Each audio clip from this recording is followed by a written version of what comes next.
தமிழ்நாட்டில் 2.25 கோடி குடும்பங்கள் இருக்குது. நாம் தமிழர் கட்சி வந்துச்சுன்னா தமிழ்நாட்டில் உள்ள ஒவ்வொருவருக்கும் அரசு வேலை கொடுப்போம் அப்படின்னு சொல்லுது. இது விவாதங்களில் மிகப்பெரிய நகைச்சுவையாக பார்க்கப்படுது. இப்போ நம்ம என்ன கேட்குறோம் அப்படின்னா, இப்போது பாலில் இருந்து தயிர் கிடைக்குது, தயிரில் இருந்து மோர் கிடைக்குது.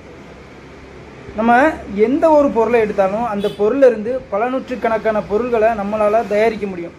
உதாரணத்துக்கு தேங்காயை எடுத்துக்கிட்டோம் அப்படின்னா, தேங்காயை உணவுக்கும் பயன்படுத்தலாம், நெய்யுக்கும் பயன்படுத்தலாம், எண்ணெய்க்காகவும் நம்ம பயன்படுத்திக்கலாம், புண்ணாக்குக்கும் நம்ம உருவாக்கிக்கலாம். சௌரி எடுத்திங்கன்னா நம்ம கயிறு தயாரிக்கலாம், உரத்துக்கு பயன்படுத்தலாம். அப்படி நிறைய விதங்கள் இருக்குது. அப்படி எந்த ஒரு விவசாய பொருட்களை எடுத்தாலும் நம்ம அதிலிருந்து மதிப்பு கூட்டி நிறைய பொருள்களை நம்மளால் தயாரிக்க முடியும்.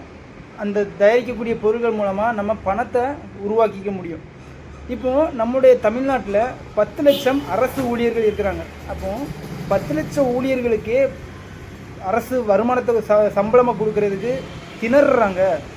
நம்முடைய பட்ஜெட்லேயே பாதிக்கு பாதி அரசு ஊழியர்களுக்கு பணமாக கொடுக்கறதுல செலவழியுது. அப்போ இந்த கட்டத்தில் நம்ம எப்படி 2 கோடி குடும்பங்களுக்கும் எப்படி அரசு வேலை கொடுத்து சம்பளத்தை கொடுக்க போகுது அப்படிங்கிற ஒரு கேள்வியை நெறியாளர்களிருந்து மாற்றுக்கட்சி நண்பர்களும் சொல்கிறாங்க. இப்போ நாம் என்ன சொல்கிறோம் அப்படின்னா, நம்முடைய தமிழ்நாடு அரசு மது உற்பத்தி விற்பனை மூலமாட்டு 38.3 விழுக்காடு சம்பாதிக்கிறாங்க, அந்த வருவாயை ஈட்டிக்கிறாங்க.